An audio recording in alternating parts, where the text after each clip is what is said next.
RC-20 is capable of turning your beautiful tracks into even better ones.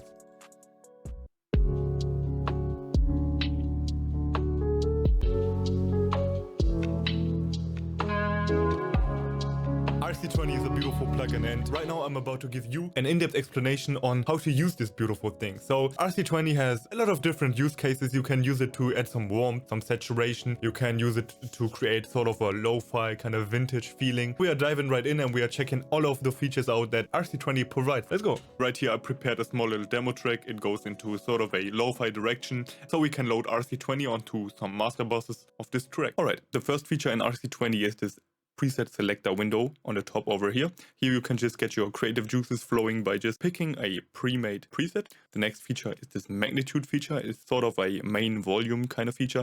It scales the amount for all the effect modules and controls at once. The next feature are these big knobs, and these big knobs are just adjustable like regular knobs, and they just determine the amount of effect that is used in each specific column. Next we have our little buttons, just an on or off switch. Right here we have our noise column. Here on this little window we can select the type of noise. Let's say we first start with our vinyl sound. Just take a listen.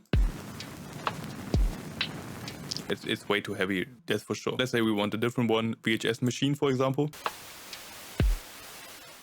Let's reduce the noise a little bit. We have a noise follow function. The follow function makes the noise follow the audio going into RC-20. As your audio is fading in and out, so will the noise. So let's see, let's bump it up a little bit.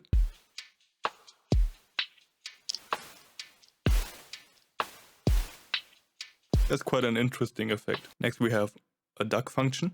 The duck function is great for quickly creating pumping sidechain effects. Just add it to your kick or master and dial in the perfect amount. Duck pushes down the noise level based on the audio going into RC-20. Let's put it on 50% as well. You can just play around with it. Next we got Wobble. Wobble adds pitch inconsistencies associated with unstable playback on analog gear, like record players and tape machines for example. Wow creates slow wobble. Flutter creates a faster wobble. Here we need to take a different input. Let's take a piano.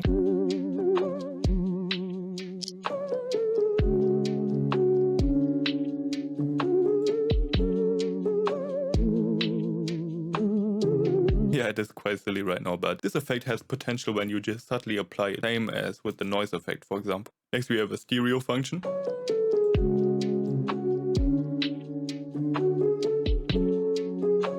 Just a stereo effect. Works similar to a chorus effect. The next effect script is for distortion. Choose the distortion type with the left and right arrows. First let's just take a listen.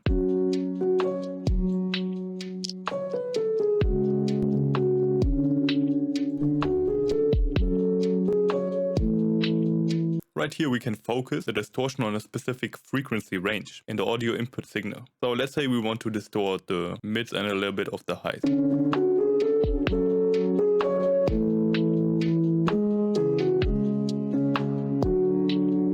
That's quite a handy feature as well. The next channel is quite interesting as well. We can use the slider to control the mix between sample rate and bit depth reduction.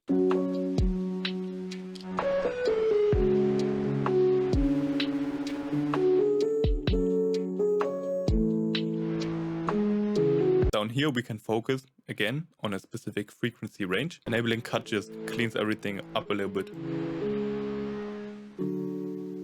Next we have a space function. This is just a reverb module, and decay controls the length of the reverb tail, meaning how long the sound needs to ring out.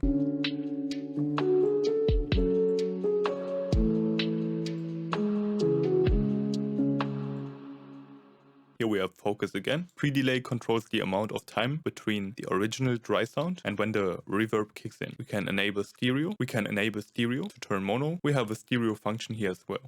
And last but not least, we have a wear and flutter effect. Magnetic simulates the wear, tear, and volume loss associated with using tape recorders. Wear gives you a slower wear-out tape effect, while the faster flutter simulates a malfunctioning tape mechanism.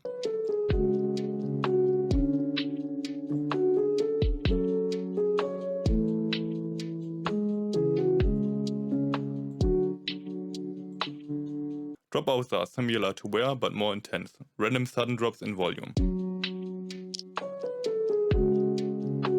It's quite subtle, but you can definitely hear it if you have mixing headphones or a good pair of speakers.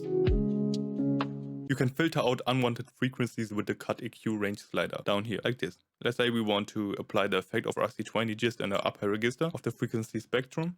Then we can just drag it up like this. And we have a bunch of different modes down here. We can use this mode, for example, the low hard mode, to create a resonant bump which sounds great on 808 kicks or bass, for example. Just experiment with the different modes and choose whatever fits the best for your style of music. Down here we have a width function. On this width function, we can just determine how wide the effect of RC-20 should be like. Fairly simple, like a stereo effect. Increasing the input volume saturates the effect of RC-20, but you need to be aware that your sounds are not clipping. So now we get to the flux function. You can add organic randomness with the flux sliders. Adding just a little bit of flux can really add life and texture to your track. Just a little bit more randomness just gives your tracks this organic and analog kind of feeling. If you're happy with your applied effects, you can save a new template right here.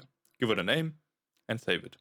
This is it for the small little video on the RC-20 plugin. I hope you enjoyed it. I hope you got some helpful information or even some questions answered. It's quite expensive, but I think it's worth but I think it's worth the money. Check this plugin on Plugin Boutique, for example. There should be a sale every now and then, and maybe you get it for like 60 bucks or something, but this all depends on you, how much you like to spend. There are free alternatives to this plugin, and I will likely show them in the future. If you have any content ideas, please tell me in the comments below. Tell me what you want to see, interact with me a little bit, and I like to answer all of your comments. Thanks so much for watching, and I'll see you in the next one.